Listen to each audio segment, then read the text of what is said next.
찾아가는 말씀 기도 시간입니다. 오늘도 하나님의 은혜가 성도님들의 가정과 일터와 삶의 자리 가운데 넘치시기를 주님의 이름으로 축복합니다. 오늘 우리에게 주시는 하나님의 말씀은 잠언 29장 1절부터 4절까지 말씀입니다. 자주 책망을 받으면서도 목이 곧은 사람은 갑자기 패망을 당하고 피하지 못하리라. 의인이 많아지면 백성이 즐거워하고 악인이 권세를 잡으면 백성이 탄식하느니라.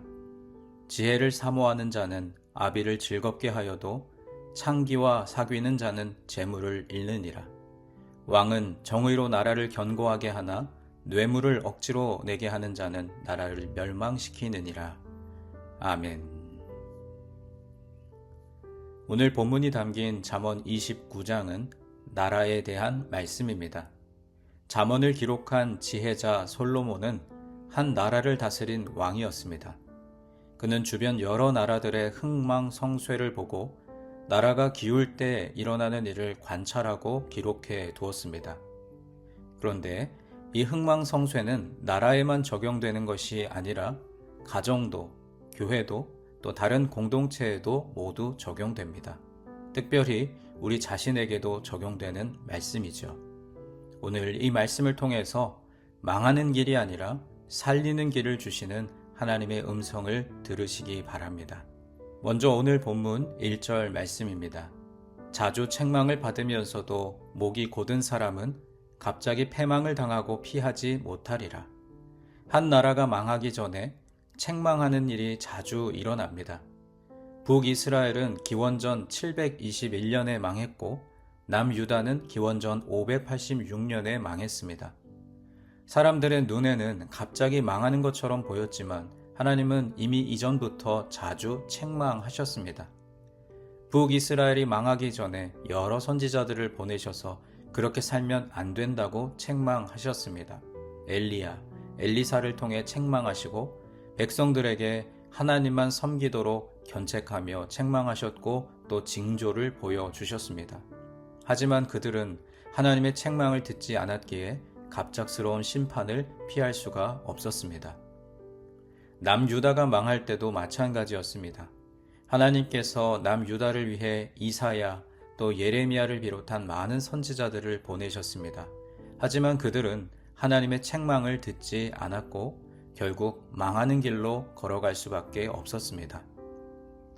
오늘 우리에게도 하나님은 환경을 통해 또 상황을 통해 또 우리 주변의 많은 사람들의 목소리를 통해 우리를 책망하시고 깨닫게 하시고 크고 작은 일들을 우리에게 들려주시고 보게 하셔서 알게 하십니다. 하지만 우리의 영적인 눈이 어두워지고 영적인 감각이 무뎌져서 하나님의 음성을 듣지 못하면 미련한 우리는 책망을 듣지 않고 계속 잘못된 길로 걸어갈 것이고 하나님은 어느 한순간 우리의 인생을 심판하실 것입니다. 영적인 감각이 있어야 하고 영의 눈이 열려 있어야 하나님의 책망을 들을 수 있고 느낄 수 있고 알 수 있습니다. 영적인 지도자들, 또 국가의 지도자들, 또 가정을 이끄는 부모들 모두 다 하나님의 책망의 귀를 열고 영의 눈이 열리기를 소망합니다. 책망하는데도 깨닫지 못하고 계속해서 그 길을 가는 자는 미련한 짐승보다 못한 자들입니다.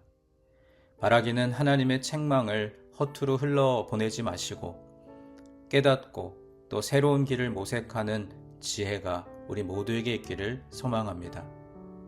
그리고 오늘 본문 4절 말씀입니다. 왕은 정의로 나라를 견고하게 하나 뇌물을 억지로 내게 하는 자는 나라를 멸망시키느니라. 뇌물을 누군가에게 주는 사람에게는 그 뇌물은 급행열차 같은 것입니다. 일이 더디고 진행이 되지 않을 때 뇌물을 주면 빨리 처리가 됩니다. 불가능한 일을 성사시키기 위해서 뇌물을 주면 일이 되는 그런 사회는 사실은 미개한 사회입니다.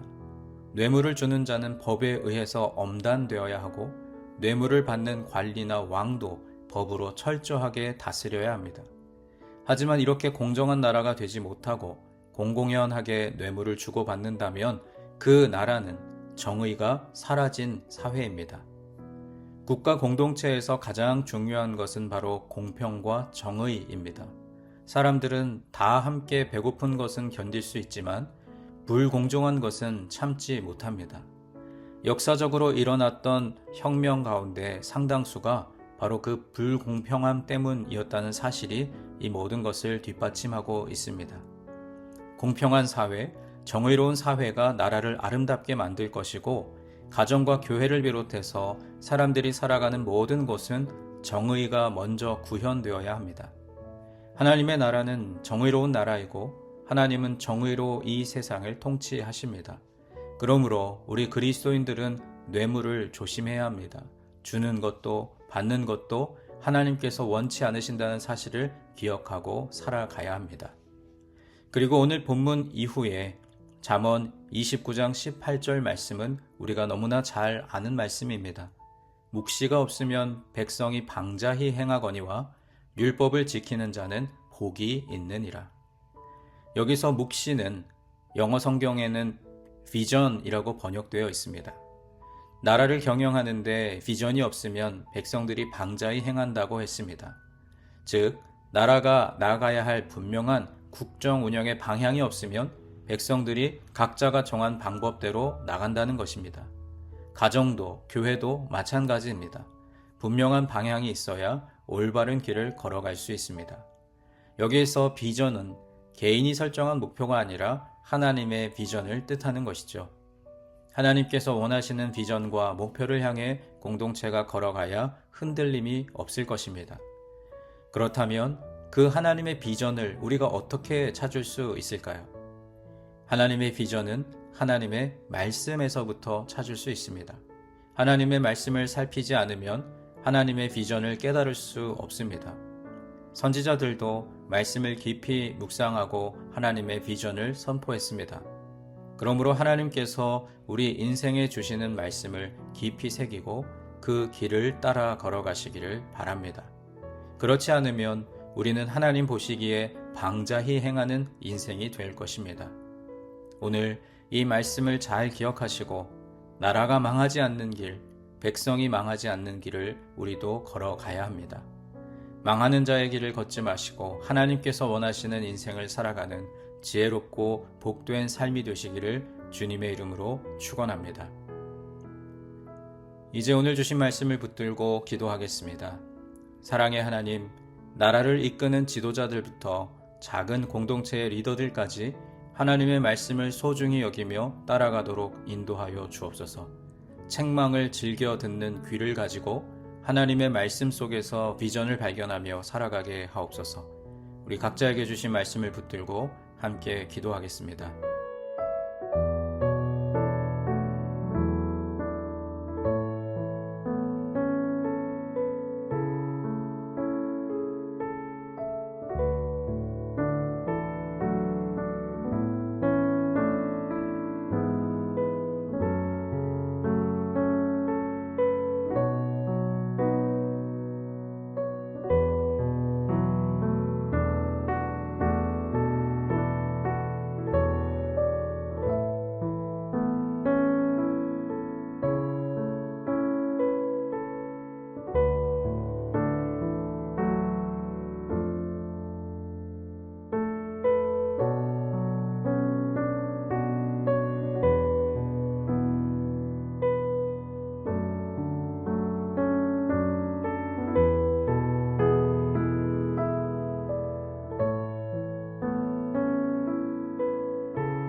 두 번째로 교회를 위해서 기도하겠습니다. 교회 공동체가 주님께서 예비하신 새 땅으로 가는 여정 가운데 있는데 사람의 생각과 방법이 아니라 하나님의 뜻에 순종하며 나아가는 과정 속에 교우들의 마음이 하나 되게 하옵소서. 우리 교회와 교우들을 위해 함께 기도하겠습니다.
마지막 세 번째로 세상을 향하여 기도할 때 가정과 일터를 위해서 기도하겠습니다. 하나님께서 허락하신 가장 작은 교회인 가정이 말씀의 반석 위에 잘 세워지게 하옵소서. 가정에서 하나님의 사랑과 은혜로 충만해져서 각자의 일터와 학업의 자리로 나아가 하나님의 자녀답게 선한 영향력을 끼치는 하루가 되게 하옵소서. 또 여러분 각자가 가지고 계신 기도의 제목 주님 앞에 아뢰며 삶의 자리로 나아가겠습니다. 기도하겠습니다.